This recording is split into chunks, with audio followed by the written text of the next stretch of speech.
Hey, my lovers, my darling, welcome to my YouTube channel. Kumwe ni kuri Awaken with me. Ngwino duteka umuceri w'Abahinde usa neza, uhumura, ufite isuku. My goodness, uri high protein, healthy, urahumura uyu muceri. Urahumura kandi nakuze ukuntu ufite isuku, usa neza pe. Ushobora kuwutegurira umuntu uwo ari we wese urugero runaka. Welcome. If you are new here, big hug, we welcome you. Tugaha ikaze rishoboka ryose, subscribe, like and share. Turi kumwe na Anne. Ngwino dutekane uyu muceri usa neza nshuti yanjye. Aho ngaho nuko izuba ryari kwikubitamo ariko uyu muceri usa neza ufite isuku. Please, this is like it. It's very likeable. Muze dutegurane umuceri wacu. Ngiye kutogusa rero nk'uko bisanzwe. Kuyikire urebe nta bintu birenze nza gukoresha, ariko ikintu ntaza kudagusobanuriraho izi chickpea ziri mu bwoko bw'imboga ariko buba bufite taste iza kumera nk'amashaza hamwe n'inyama. Hari ni sinzi yenda n'inyama niko nabivuga. Ushobora rero gukoresha yenda nk'amashaza ubaye afite. Yes, nabiprefera njyewe mbaye ntafite izi chickpea nshobora gukoresha amashaza, nkakoresha na karoti, hanyuma nkaza gukaranga nk'ugutya uri kubibona. Uzi impamvu? Ni mu rwego rwo koroshya time yawe kandi ugategura ibintu byiza bisa neza, utajya guteka nk'amakono nka 500 nk'amasafuriya nk'ijana. Ibintu bikaba bisa neza kandi bifite isuku. Rero nagomba gukata igitunguru cyanjye mu buryo butoya cyane kugira ngo kitaza kugaragaramo muri wa muceri. Ikintu nashakagamo ni ibintu 3 byonyine: izo chickpea n'ibara rya green n'umuceri.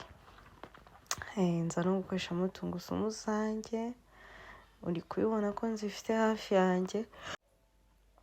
Yes, niba ari ikintu nkunda ni ukuba nyine mbona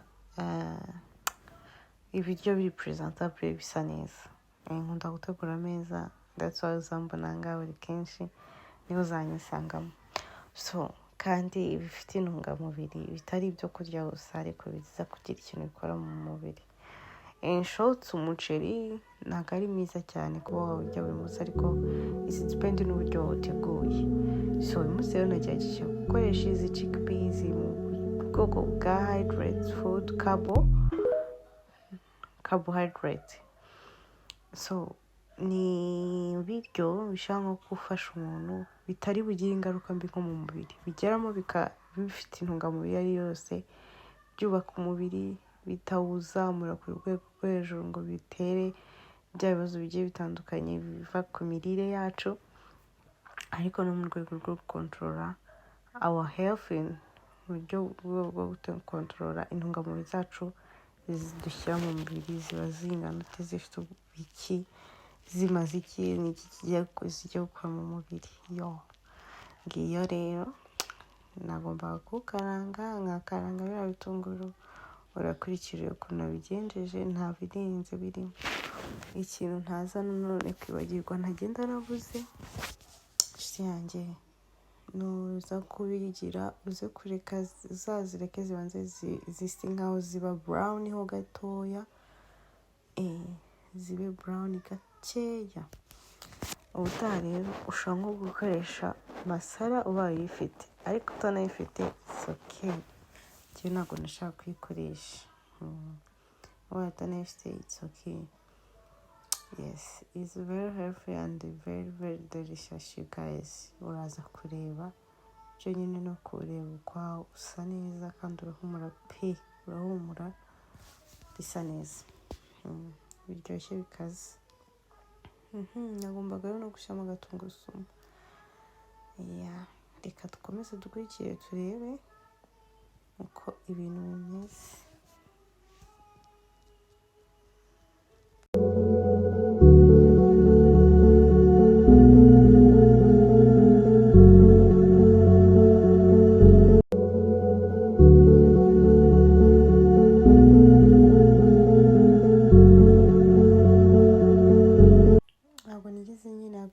guhisha igitunguru cyanjye ngo gishye nagishakaga gutyo, ahubwo ikindi izi chickpeas zanjye ziba zikoze zihiye, ariko nashaka kubanza kuzifurayinga zikaba brown. Yes, ikindi mpamvu nje kukubwira hano, amazi yayo ntabwo nigeze nyakoresha, ntabwo nigeze nshaka kuyakoresha vraiment, nayamenye. Kandi bamwe bavuga ko ari ay'intungamubiri, ariko njye ntabwo nayakoresheje. It's depend n'ibyo umuntu aba ashaka cyangwa akunda. Ndazireka rero ziza kuba brown, sinzi impamvu aho ngaho video yahagaze, ariko zari gusa nk'iziba zifurayinga. Like, comment and share, my lovers, my darlings. Ubyibuke kuma ka subscribe kawe na comment yawe ukuri kubibona ibintu.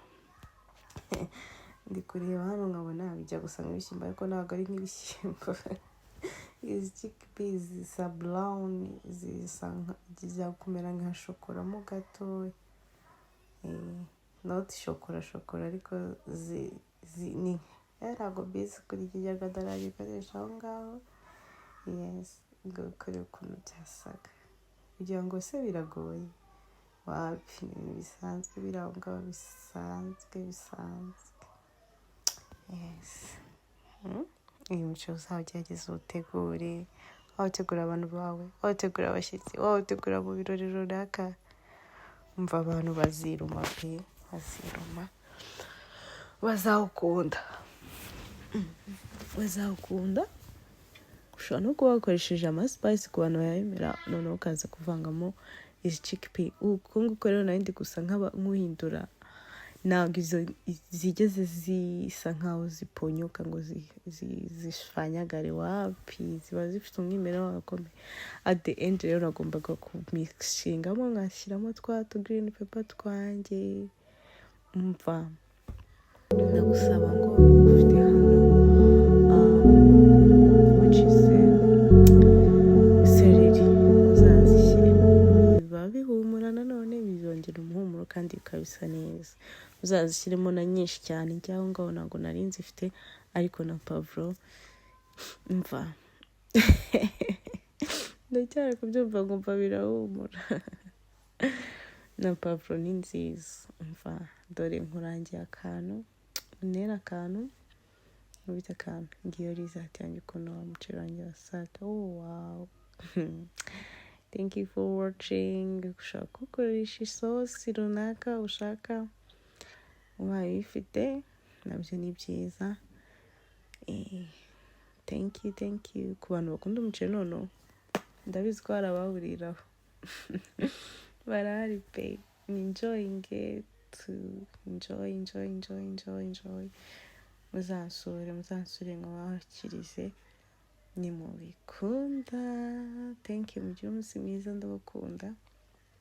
Welcome always kuri Awaken with me, uri kumwe na Annie mu gihe cyose yabashije gushobora kuboneka. Thank you.